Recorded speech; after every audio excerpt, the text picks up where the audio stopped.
जय मसीह की। फिर से एक बार मैं डॉक्टर सुश्रुत प्रधान आपका स्वागत करता हूं। हम वीडियो क्लिप्स के जरिए यीशु मसीह का जीवन जानने की कोशिश कर रहे हैं और समझने की कोशिश कर रहे हैं। हमने पहले कार्यक्रम में देखा कि कैसे यीशु मसीह की सेविकाएं चालू हो गई। फिर हमने देखा कि वो सेविकाएं बढ़ती गई। बहुत लोगों को बीमारियों से छुटकारा मिला, दुष्ट शक्तियों से छुटकारा मिला, बहुत बड़े बड़े काम हो रहे थे।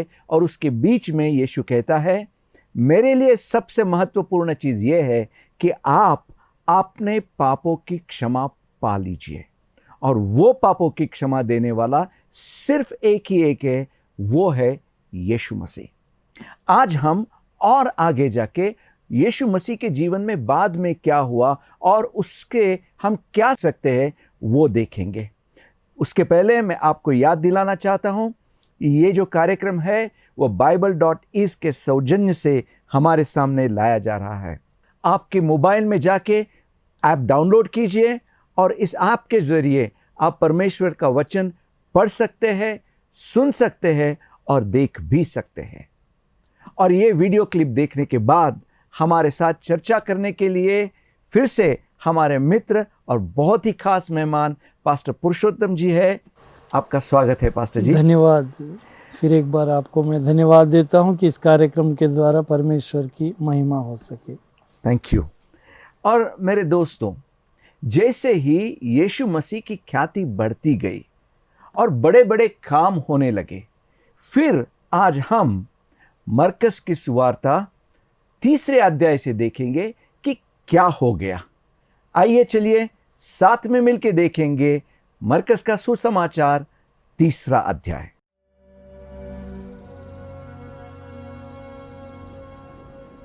मसीह यीशु एक यहूदी सभागृह में थे, जहां एक व्यक्ति था जिसका हाथ सूख गया था।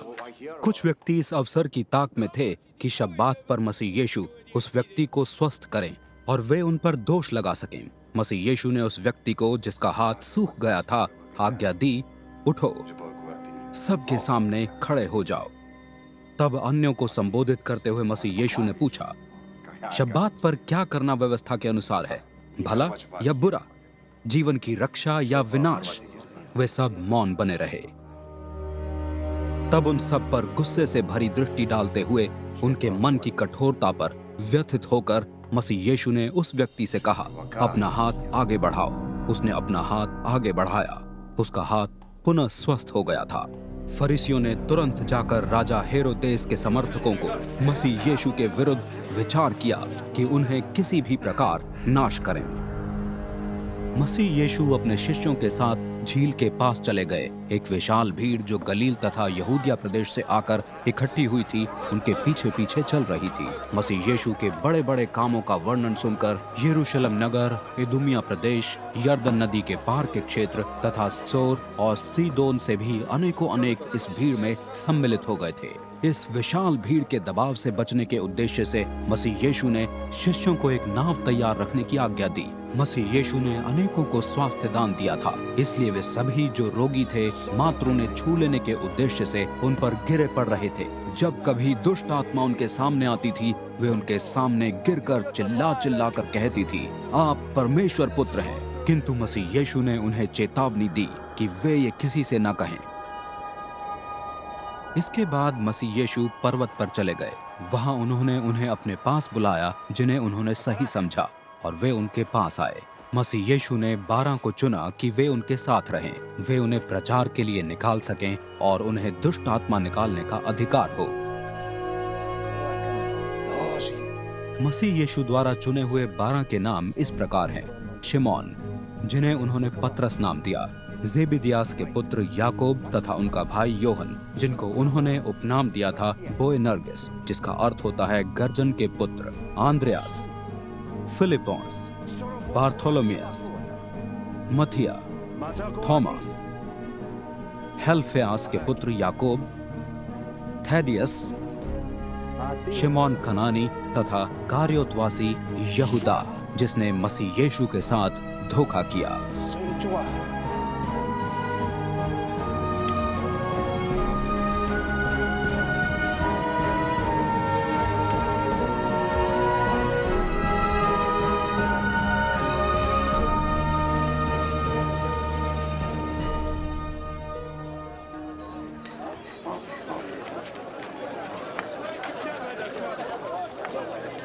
जब मसीह यीशु किसी के घर में थे तो दोबारा एक बड़ी भीड़ वहां इकट्ठी हो गई, यहाँ तक कि उनके लिए भोजन करना भी असंभव हो गया। जब मसीह यीशु के परिवारजनों को इसका समाचार मिला तो वे मसीह यीशु को अपने संरक्षण में अपने साथ ले जाने के लिए वहां आ गए।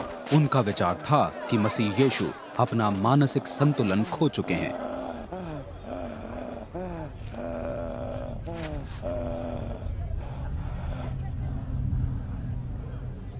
यरूशलेम नगर से वहां आए हुए शास्त्रियों का मत था कि मसीह यीशु में शैतान समाया हुआ है तथा वो दुष्ट आत्मा के प्रधान की सहायता से दुष्ट आत्मा निकाला करते हैं। इस पर मसीह यीशु ने उन्हें अपने पास बुलाकर उनसे दृष्टांतों में कहना प्रारंभ किया, भला शैतान ही शैतान को कैसे निकाल सकता है?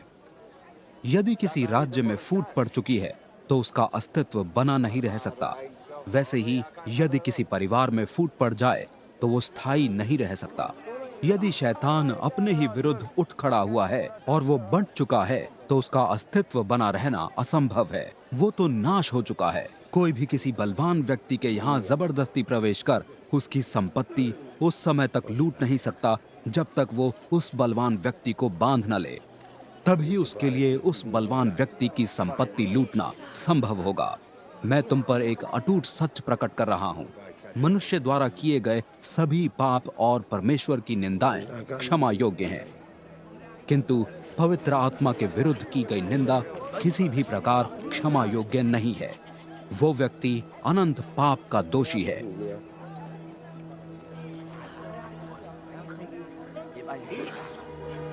मसीह यीशु ने ये सब इसलिए कहा था कि शास्त्रियों ने उन पर दोष लगाया था कि मसीह यीशु में प्रेत समाया हुआ है। तभी मसीह यीशु की माता और उनके भाई वहां आ गए। वे बाहर ही खड़े रहे। उन्होंने संदेश भेजकर उन्हें बाहर बुलवाया। भीड़ उन्हें घेरे हुए बैठी थी। उन्होंने मसीह यीशु को बताया, वो देखिए, आपकी माता तथा आपके भाई बाहर खड़े हैं। कौन है मेरी माता और कौन है मेरे भाई? मसीह यीशु ने पूछा। तब अपनी दृष्टि अपने आसपास बैठे भीड़ पर डालते हुए उन्होंने कहा, ये है मेरी माता तथा मेरे भाई। जो कोई परमेश्वर की इच्छा को पूरी करता है वही है मेरा भाई, मेरी बहन तथा मेरी माता। मेरे दोस्तों, इस वीडियो क्लिप में हमने देखा कि यीशु की ख्याति जैसे बढ़ती गई, वैसे लोगों के मन में उनके खिलाफ भी सोच आने लगी और उनके जो दिल थे, उनके जो हृदय थे, वो बहुत कठिन हो गए थे। तो आइए हम पुरुषोत्तम जी से पूछेंगे कि ये हृदय की कठिनाई क्या होती है। हृदय की कठिनाई के बारे में यदि हम लोगों को सोचना है, ये समझना है, तो पवित्र शास्त्र बाइबल में हम लोग देखते हैं परमेश्वर ने हर एक मनुष्य को अपने रूप में रचा और जब परमेश्वर के विरुद्ध में काम कर कर मनुष्य पाप कर बैठा, तब परमेश्वर ने ही मनुष्य के हृदय के कठोरता को देखकर बहुत ही मन में उन्होंने, परमेश्वर ने दुख पाया, यानी कि अपने मन में कि मैंने क्यों मनुष्य को बनाया। यानी कि शुरुआत से ही जब हम देखते हैं तो मनुष्य का हृदय बहुत ही कठोर से भरा हुआ है। यानी कि वो उसकी कठोरता के लिए भी कारण क्या है, जो कि शैतान जो होता है मनुष्य के हृदय को कठोर बना देता है। यानी कि परमेश्वर की ओर फिरने के लिए वो फिरने नहीं देता। यानी कि मन को इतना कठोर बना देता है कि परमेश्वर के विरुद्ध में ही कोई भी वो सोचता है, कार्य करता है। दुष्टता भी शैतान की ओर से ही मनुष्य के हृदय में वास करती है। यहाँ पे भी हमने देखा कि कैसे वो आदमी आया था जिसका हाथ सूख गया था और फिर जब यीशु उसको ठीक करना चाहता था तो ये लोग जिनका हृदय कठोर हो गया था वो सोचते थे कि आज का दिन अच्छा नहीं है जी।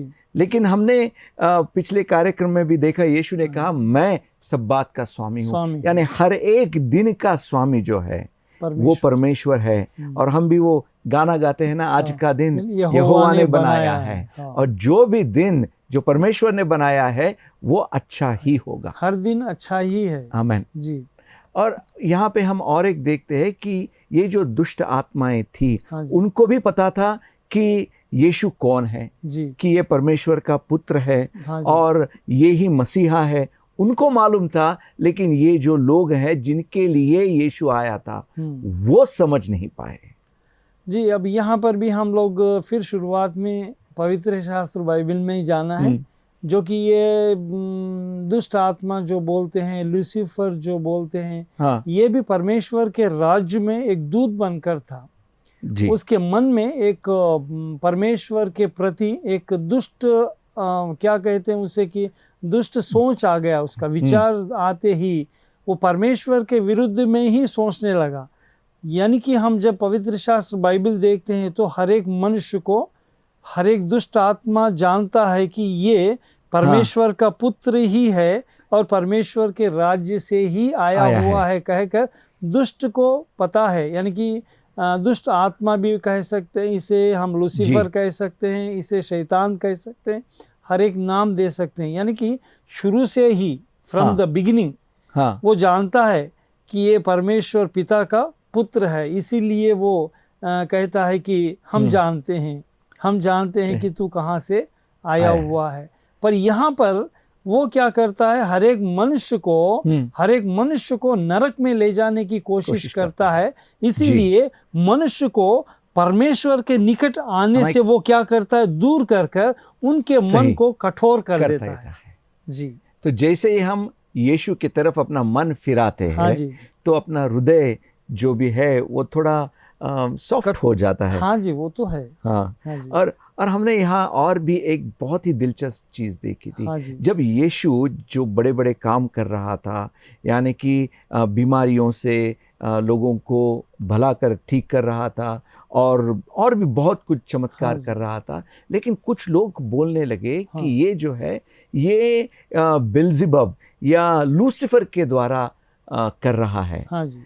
तो फिर उसको भी गुस्सा आ गया। तो उसके बारे में आप कुछ कह सकेंगे? ये भी वैसे, ये वो जो मनुष्य बोल रहे थे कि ये शैतान का कार्य कर रहा है, यानी कि ये भी शैतान का ही झुंड का एक व्यक्ति है कहकर वो कह रहे थे।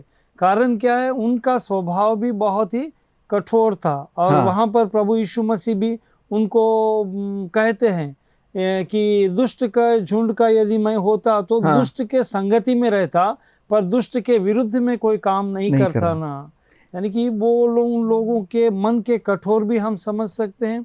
और वो परमेश्वर की और कोई एक व्यक्ति फिरता है तो वो परमेश्वर से दूर करने की कोशिश करता है। शैतान की एक ही स्ट्रेटजी है, हाँ जी, कि अच्छे को बुरा बताना और बुरे को अच्छा बताना। जी, और वैसा करके वो लोगों के हृदय की कठोरता बढ़ाता है और उनको फिर आपने जैसे कहा कि नरक की तरफ वो लेके जाने की कोशिश करता है। उसकी कोशिश पूरी वही है, इस संसार में कोई भी परमेश्वर के राज्य को न जा सके। हर एक व्यक्ति उसके राज्य में आ जाए। उसका राज्य क्या है, नरक है। इसीलिए वो क्या करता है, परमेश्वर के विरुद्ध में ही शुरू से काम करता आया। और कोई व्यक्ति यदि परमेश्वर की ओर आकर्षित हो जाता है तो उसे कठिनाइयों से परमेश्वर से दूर करना ही उसका काम है। जी, परमेश्वर के वचन की तरफ मेरा ध्यान बढ़ाया। हाँ जी। जैसे मैं परमेश्वर का वचन ज़्यादा पढ़ने लगा और उसके ऊपर ध्यान करने लगा, खुद मुझे समझ में आने लगा कि मेरा हृदय कहाँ है। और फिर मुझे परमेश्वर ने मदद की और फिर मैं उसके मार्ग पर चलने लगा। ये बात सच है, जब कभी भी कोई मनुष्य परिपूर्णता से अपने जीवन को प्रभु यीशु मसीह के हाथ में सौंप देता है, तो उसका मन कठोरता से निकलकर वो मांस का हृदय बन जाता है। यानी कि कोमलता आ जाती है, दया आती है, करुणा किसके भी प्रति आती है, क्योंकि प्रभु यीशु मसीह का स्वभाव हम में आ जाता है। तब हम लोग भी क्या करते हैं, प्रभु के निकट जीवन बिताने की हम कोशिश करते हैं।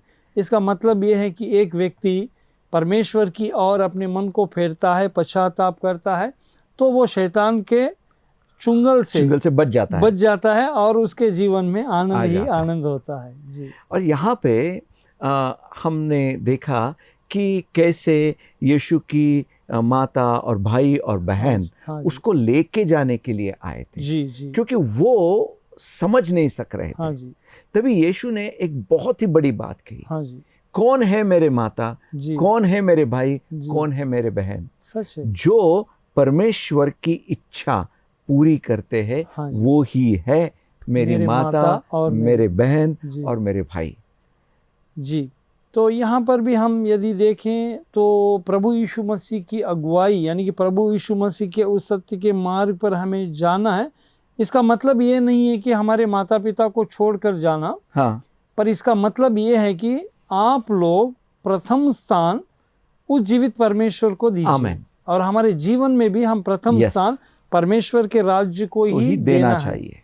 यानी कि परमेश्वर के लिए हम क्या करना है, सब कुछ त्याग देना है। यानी कि संसारिक कोई भी बात लीजिए आप, हाँ, उसे हम लोगों को क्या करना है, त्याग त्याग देना देना है। इसीलिए प्रभु यीशु मसीह भी शारीरिक रीति के माता को भाई को देखकर हाँ, एक उदाहरण दे रहे हैं, एक उदाहरण दे रहे हैं कि मेरे पीछे तुम्हें चलना है तो क्या करना है, परिपूर्ण विश्वास से मेरे पीछे ही चलते जाइए। चलते जाइए। हमने पहले कार्यक्रम में भी देखा था कि कैसे शिमोन ने अपनी जो नाव थी हाँ और जी, सब कुछ छोड़ के जी, यीशु के पीछे चलने लगा। हाँ जी, और फिर मत्ती या लेवी हाँ जी, वो भी अपनी पूरी दौलत सब कुछ छोड़ के छोड़कर, यीशु के पीछे चलने लगा। जी, ये लोगों ने यीशु को प्रथम स्थान दिया था। जी, और जैसे आपने कहा हम्म, कि जब हम हमारे जीवन में यीशु को प्रथम स्थान देते हैं हाँ जी, तो हर एक चीज जिसकी हमें जरूरत है वो हमारे पीछे पीछे आना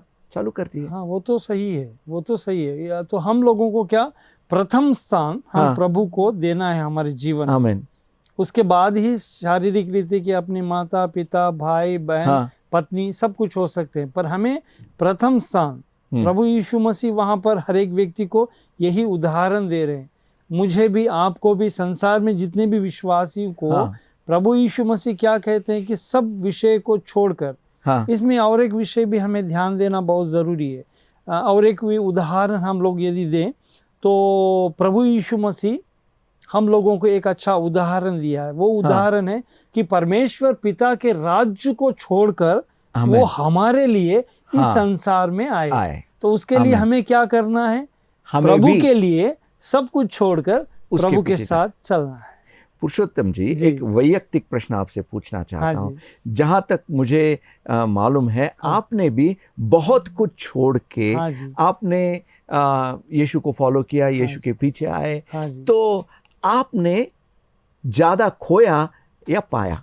मैंने शारीरिक रीति से, सांसारिक रीति से यदि मैं सोचूं तो सांसारिक रीति से मैंने बहुत कुछ खो गया, पर उससे भी बढ़कर मैंने संसार से भी ज़्यादा मेरे जीवन में प्रभु यीशु मसीह को पाकर मेरे जीवन में मैं सब कुछ पा लिया। आमेन, जी, आमेन। सो यानी कि आपने जो पाया हाँ जी, वो शारीरिक नहीं, आत्मिक है। आत्मिकता से। और आपने जो पाया वो इटर्नल है। जी, आपने जो पाया उसकी जो तिजोरी जो हाँ है जी, हाँ जी, वो हेवन में, परमेश्वर के स्वर्ग में, राज्य में, परमेश्वर के साथ राज्य, है। हाँ जी, वो तो आपने एक बहुत ही अच्छा निर्णय लिया। जी, और मैंने भी अनुभव किया हाँ कि जी, जैसे हम यीशु मसीह को प्रथम स्थान देते हैं हाँ जी, तो हमारे जीवन में हमारी ज़रूरतों तो के लिए हाँ जी, हमें भागना नहीं पड़ता है। नहीं, हर एक ज़रूरत जो है वो हमारे पीछे पीछे जरूर आती आने लगती है। जरूर आती है। और मेरे दोस्तों, मेरे भाइयों, मेरे बहनों, मैं मेरे खुद के अनुभव के साथ और पास्टर पुरुषोत्तम जी के अनुभव के साथ भी मैं आपको कह सकता हूँ कि जब आप यीशु मसीह को प्रथम स्थान देते हैं तो आपके जीवन में आपको कुछ भी कमी नहीं होगी। आपकी हर एक ज़रूरतें वो पूरा करेगा। और उतना ही नहीं, आपने जो खोया है उससे कहीं ज़्यादा आप पाओगे, क्योंकि यीशु ने खुद कहा है कि आपने मेरे लिए कुछ भी छोड़ दिया हो वो आपको किसी तरह का लॉस नहीं है, आपको ज़्यादा ही मिलेगा और आपको मिलेगा नित्य जीवन। और हम प्रार्थना करने के पहले मैं आपसे वापस एक बार विनती करता हूं और याद दिलाता हूं कि आपके मोबाइल फ़ोन में एंड्रॉयड हो या iOS हो, आप bible.is ऐप डाउनलोड कीजिए और परमेश्वर के वचन का आप आनंद लीजिए। आप वहाँ पे बाइबल पढ़ सकते हैं, सुन सकते हैं, और ये जो सब वीडियो क्लिप्स है वो भी आप देख सकते हैं। तो मैं वापस एक बार पास्टर पुरुषोत्तम जी से विनती करूंगा कि आप हमारे लिए प्रार्थना करें ताकि यीशु को हम सब हमारे जीवन में प्रथम स्थान दें। ज़रूर, आइए हम लोग शीश निभाएंगे और प्रार्थना करेंगे। प्यारे परमेश्वर, हम आपको धन्यवाद देते हैं प्रभु जी, और एक सच्चाई जानने के लिए सारे दर्शकों के साथ मिलकर आपकी बढ़ाई करने के लिए और नित्य राज्य के बारे में हम लोग सोचने के लिए आपने हम सबों को आज का दिन दिया है। हम आपको धन्यवाद देते हैं परमेश्वर। इस संसार में हम कुछ नहीं लाए और कुछ भी लेकर भी नहीं जाएंगे, पर प्रभु आपने हमें याद दिलाया कि आपके लिए हम यदि इस संसार में सब कुछ छोड़ देते हैं तो आपके राज्य में परमेश्वर आप हमें बहुत ही आनंद और बहुत ही परमेश्वर शांति समाधान देते हैं। प्रभु जी, इन सारे दर्शकों के लिए हम यही प्रार्थना करते हैं प्रभु जी, परमेश्वर जो भी इस सांसारिक विषयों से सताए जा रहे हैं, इन सांसारिक विषयों से कमज़ोर हो जा रहे हैं, इन सबों के लिए हम प्रार्थना करते हैं प्रभु कि आपकी शक्ति, आपका सामर्थ्य, आपकी शांति हर एक दर्शक को आप दीजिए। परमेश्वर, हर एक व्यक्ति यही चाहता है कि हम नित्य राज्य में प्रवेश करें, हमें अनंत जीवन चाहिए प्रभु जी। परमेश्वर, हम यही दुआ करते हैं ये सारे दर्शक जो कि आपकी ओर देख रहे हैं प्रभु जी, आपके नाम से आकर्षित होने वाले हो सके। इन क्लिपिंग्स के द्वारा परमेश्वर इनके जीवन को आपके हाथों में सौंपने वाले हो सके प्रभु जी। हर एक के ऊपर आपकी आशीषें उंडेलिए, हर एक के जीवन में परमेश्वर आपकी शांति, आपका समाधान दीजिए। जो अस्वस्थ हैं उनके लिए भी हम दुआ करते हैं प्रभु यीशु मसीह के नाम से इनको चंगाई दीजिए। आमीन। प्रभु, मैं आपको धन्यवाद देता हूँ, इस कार्यक्रम के द्वारा केवल आपने ही महिमा पाई है। प्रभु यीशु मसीह के पवित्र नाम से प्रार्थना करते हैं, सुन और ग्रहण कर, आमीन। पास्टर जी, आपका बहुत बहुत धन्यवाद। मैं भी आपको धन्यवाद देता हूँ। आप हमारे साथ आए जी। और हमारे साथ बहुत सारी बातें की। हाँ जी, धन्यवाद आपका। और मेरे दोस्तों, आपका भी धन्यवाद और आपका भी अभिनंदन, क्योंकि आप यीशु के जीवन को जान रहे हैं और समझ रहे हैं। और अगले कार्यक्रम में हमारे साथ जुड़ने के लिए मत भूलिए। आपके दोस्तों को और आपके साथियों को, आपके परिवार को भी बुलाइए और यीशु का आशीष पाइए। धन्यवाद। God bless you. एक नई बाइबल इज़ ऐप मुफ्त में आज ही डाउनलोड करें ताकि आप पाएं प्रभु का शुद्ध सुनाई देने वाला वचन अपनी उंगलियों पर। आसानी से सुनने की योजना बनाएं, नोट्स लें और सच्चाई का सामना करें। इसमें आप क्या पाएंगे? प्रभु के वचन को हाई क्वालिटी एवं नाटकीय ऑडियो में सुनें। ऑफलाइन सुनने और पढ़ने के लिए अपना पसंदीदा वर्जन डाउनलोड करें। हमारे पास मुफ्त में 1300 से भी अधिक भाषाएं उपलब्ध हैं। 500 से भी अधिक भाषाओं में गॉस्पेल फिल्में देखकर यीशु के जीवन और सेवकाई के बारे में जानें। शास्त्र प्लेलिस्ट खोजें और बनाएं। उन्हें अपने दोस्तों, परिवार और सोशल मीडिया पर भी बांटें ताकि आप प्रभु के वचन का एक साथ अध्ययन कर सकें। तो आज ही बाइबल इज़ ऐप डाउनलोड करें, प्रभु को आपकी अपनी भाषा में बोलते हुए सुनें। नई बाइबल इज़ ऐप जो सबको ध्यान में रखकर बनाई गई है।